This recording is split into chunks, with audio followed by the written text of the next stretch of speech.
Olá a todos, sejam muito bem-vindos a mais um vídeo aqui do nosso canal. Hoje nós vamos dar início a uma série de vídeos que eu decidi chamar como um guia definitivo para a realização de testes T utilizando Tidyverse, dplyr e outras ferramentas no R. Hoje nós vamos falar sobre o teste T com uma amostra. Esse teste é um teste extremamente simples, mas bem útil.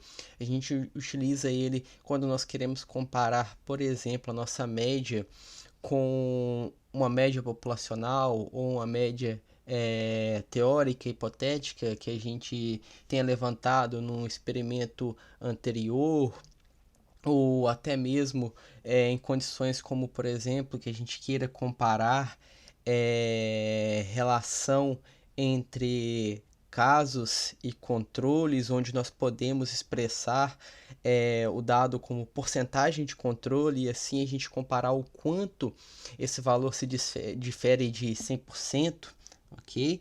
É uma ferramenta muito útil e que, utilizando as ferramentas que eu disse, como por exemplo o Tidyverse, dplyr, o pacote RStatics, a gente vai ver que a gente consegue fazer análises muito robustas com essas ferramentas, ok? Então, primeiro de tudo, nós vamos carregar os nossos pacotes, o Tidyverse, ok? A gente vai utilizar nesse vídeo também o ggpubr para plots, e para os testes T a gente vai usar o pacote RStatics, ok? Esses três pacotes podem ser instalados normalmente via install.packages.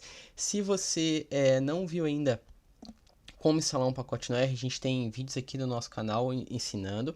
Então, por favor, volte aqui na playlist, dê uma olhada nos primeiros vídeos. Lembrando também, aproveita o momento agora para deixar um like no vídeo, se inscrever no canal, indicar o canal para mais amigos, ok? Além disso, a gente vai utilizar um pacote para fazer o carregamento do nosso banco de dados, que a gente vai usar como exemplo hoje. Eu não vou instalar o pacote, mas provavelmente vocês vão ter que instalar. É o pacote Datarium, ok? Instalem o pacote Datarium, vocês não precisam nem carregar, que a gente vai usar uma função que já acessa o dado lá.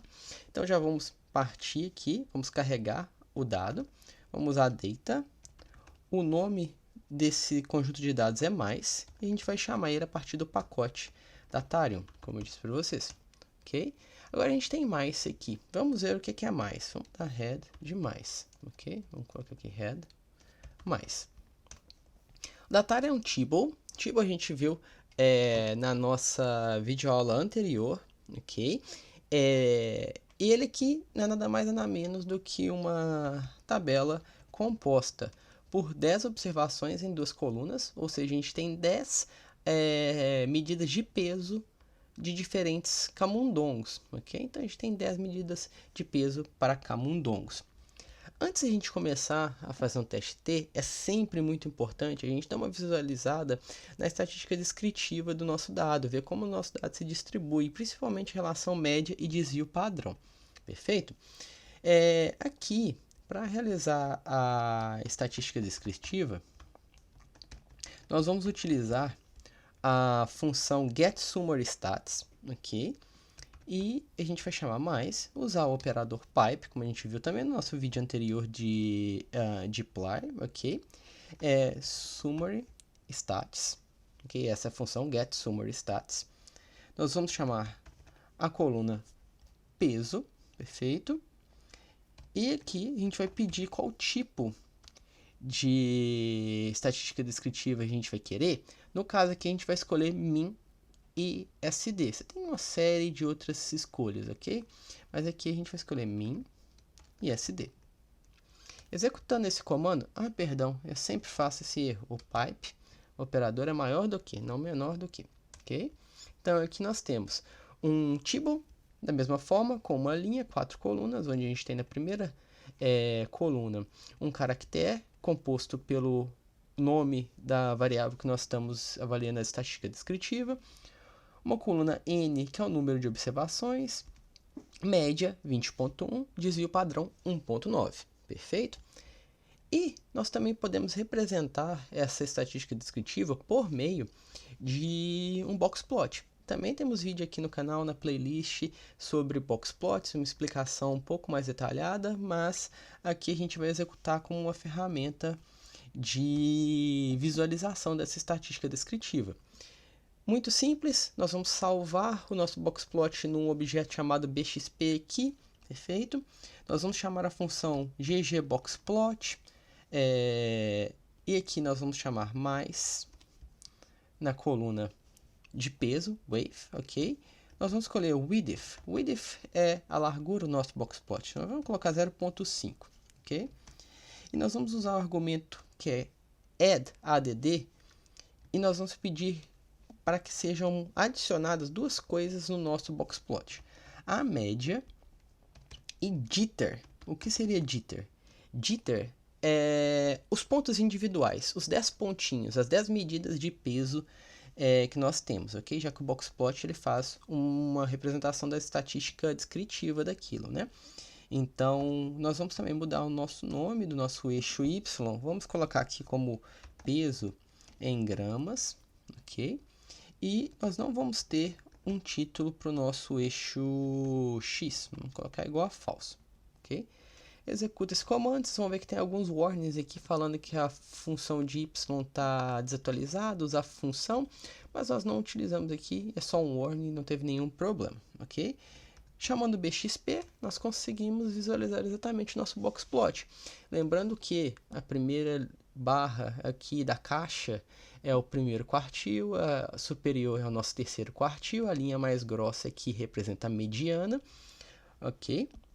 Aqui, esse ponto maior é a nossa média e cada pontinho preto individual é um dos valores das 10 medidas que nós temos, ok? Para entender melhor o que as barras significam ou a descrição de um boxplot, eu reforço que nós temos um vídeo sobre isso aqui no canal, dê uma olhadinha lá, ok?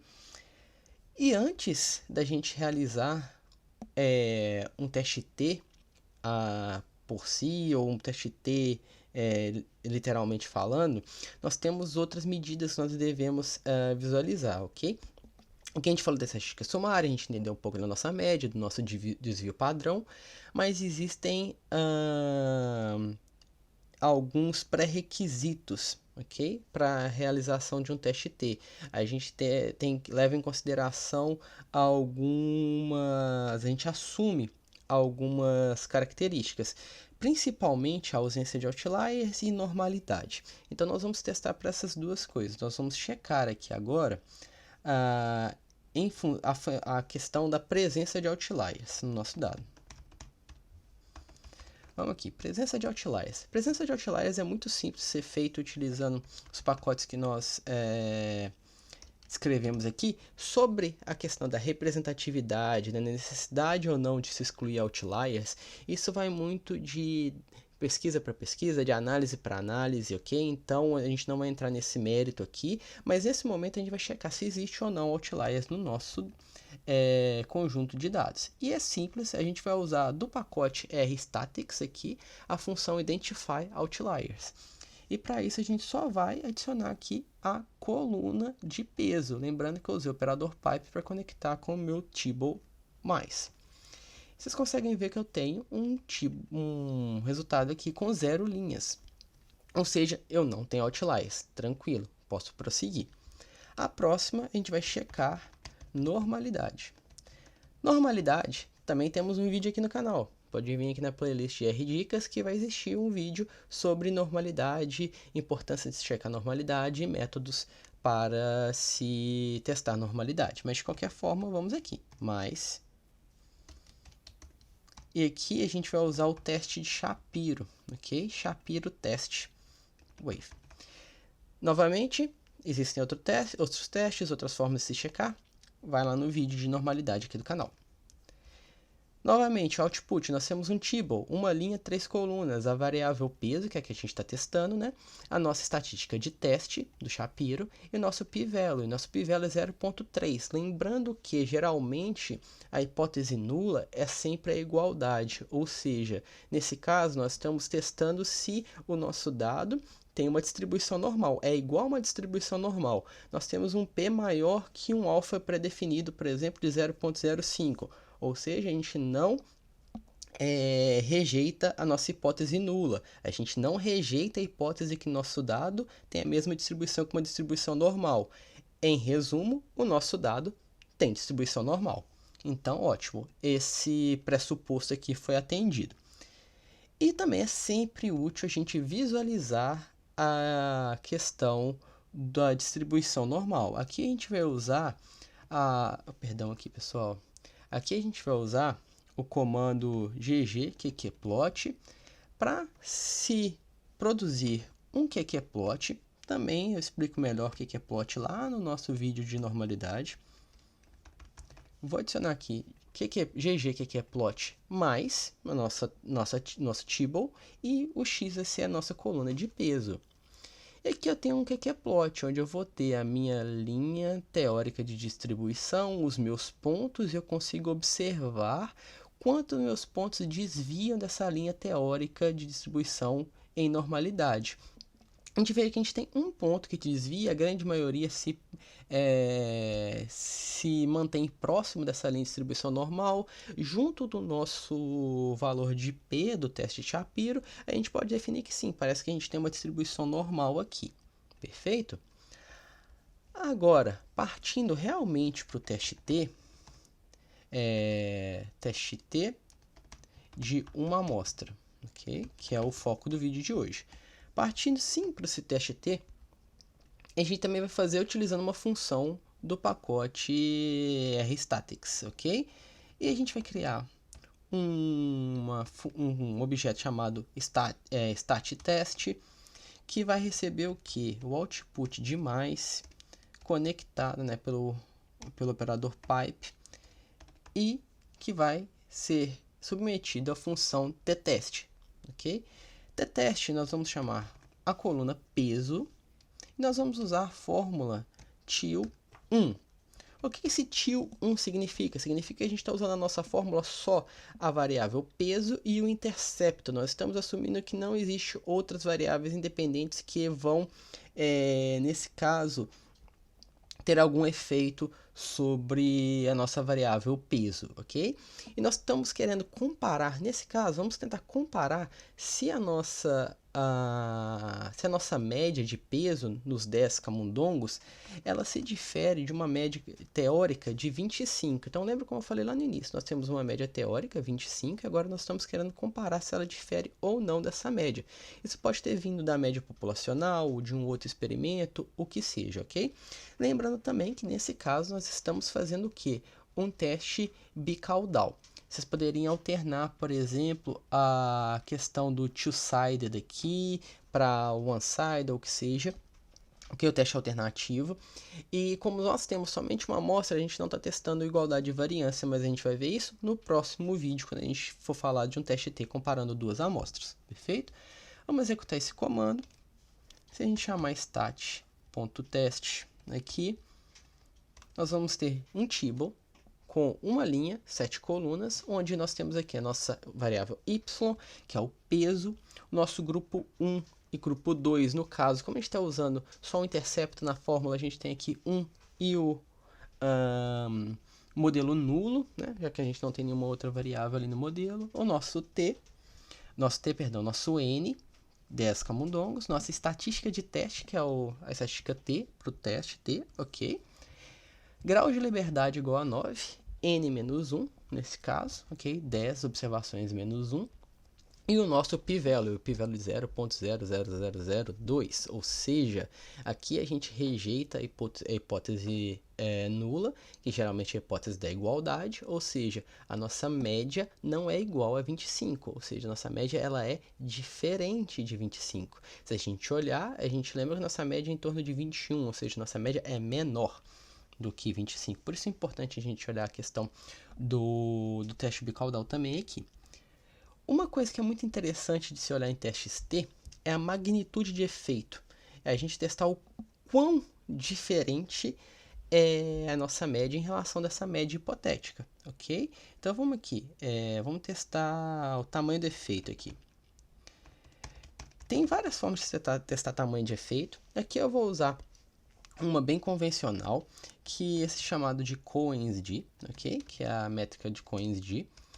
E para isso, Cohen's-d, o que ele faz? Cohen's-d, ele usa a seguinte fórmula.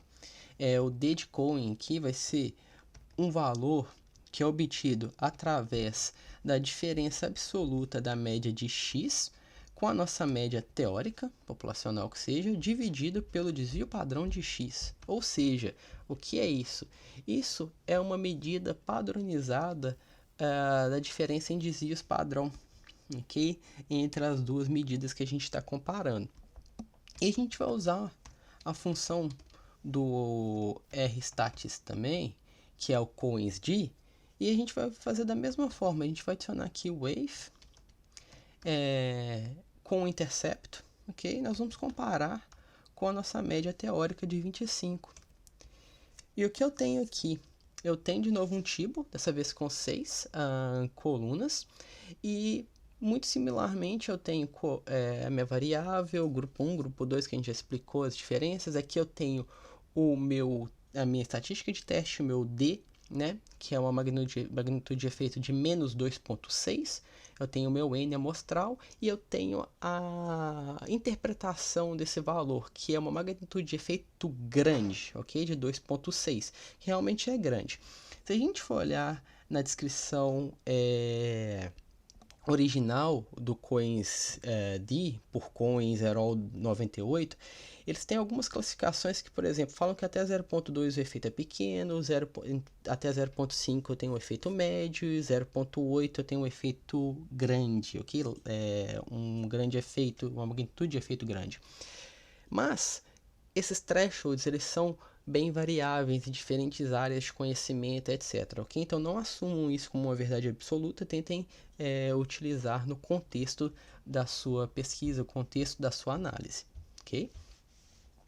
Coisas interessantes nós podemos fazer para fazer um resumo maior do nosso teste T com uma amostra. Nós podemos pegar o nosso boxplot, que a gente gerou anteriormente, vamos lembrar dele aqui, e nós podemos adicionar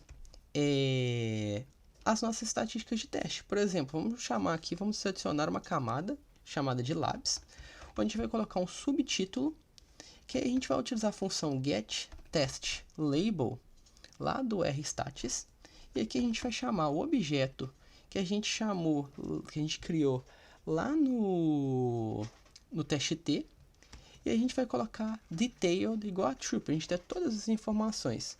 E aqui a gente vai adicionar um subtítulo no nosso boxplot, onde a gente vai ter um teste T. Aqui vai ser a nossa estatística de teste com 9 graus de liberdade. Aqui a gente tem o valor dela, o nosso p-value e o nosso n, como um subtítulo do nosso boxplot. Fica bem legal, né? Para a gente utilizar isso num report de um trabalho ou o que seja. E além disso, nós podemos plotar um gráfico de densidade mostrando a nossa média e a média teórica que nós estamos comparando, dando assim ainda mais um nível de visualização para os nossos resultados do teste T.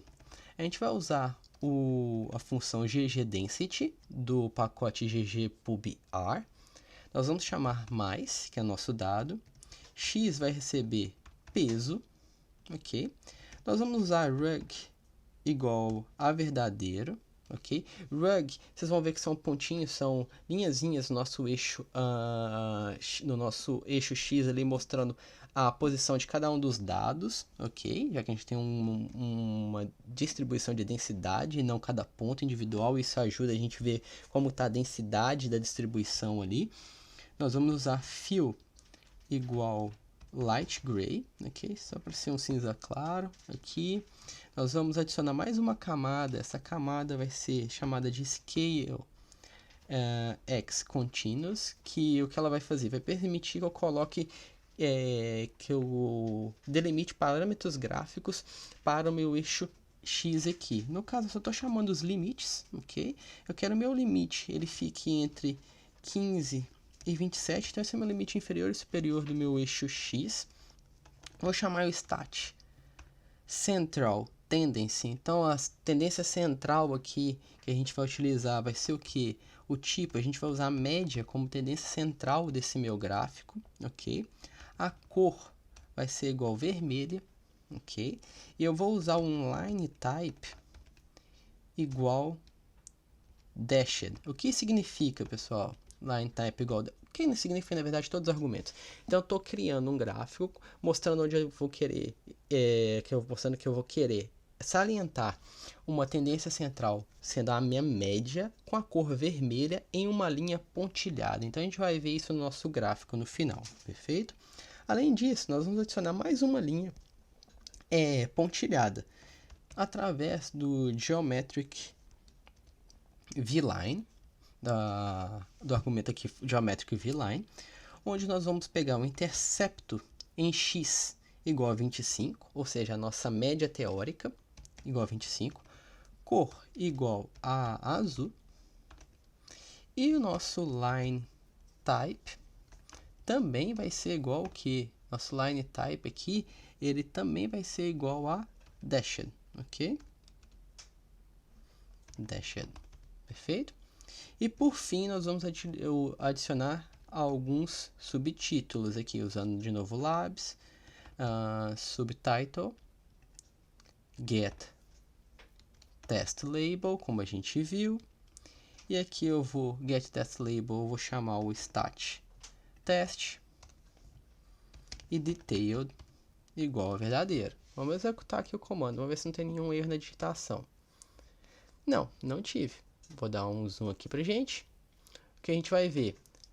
O subtítulo, assim como a gente viu lá no nosso boxplot, com a mesma informação. Nós temos nosso gráfico de densidade, de distribuição dos nossos valores de peso aqui no eixo X. Cada pontinho desse aqui é o hug, igual eu falei. São os valores individuais que eu tenho das 10 medidas. Em vermelho, a minha média, ok? Do meu conjunto de dados. E em azul, a minha média teórica, aqui em 25. Então, a gente consegue ver a distância e entender um pouco melhor sobre a distribuição do dado. Ok, pessoal? Pessoal, esse foi o vídeo de hoje. Eu estou deixando aqui na descrição do vídeo o link para referência dos dados que a gente utilizou, do código que a gente utilizou hoje, ok? Eu espero que vocês tenham gostado do vídeo de hoje. Não se esqueçam de deixar o seu like, se inscrever aqui no canal, indicar o canal para mais amigos, ok? A gente se vê num próximo vídeo. Um abraço a todos e tchau!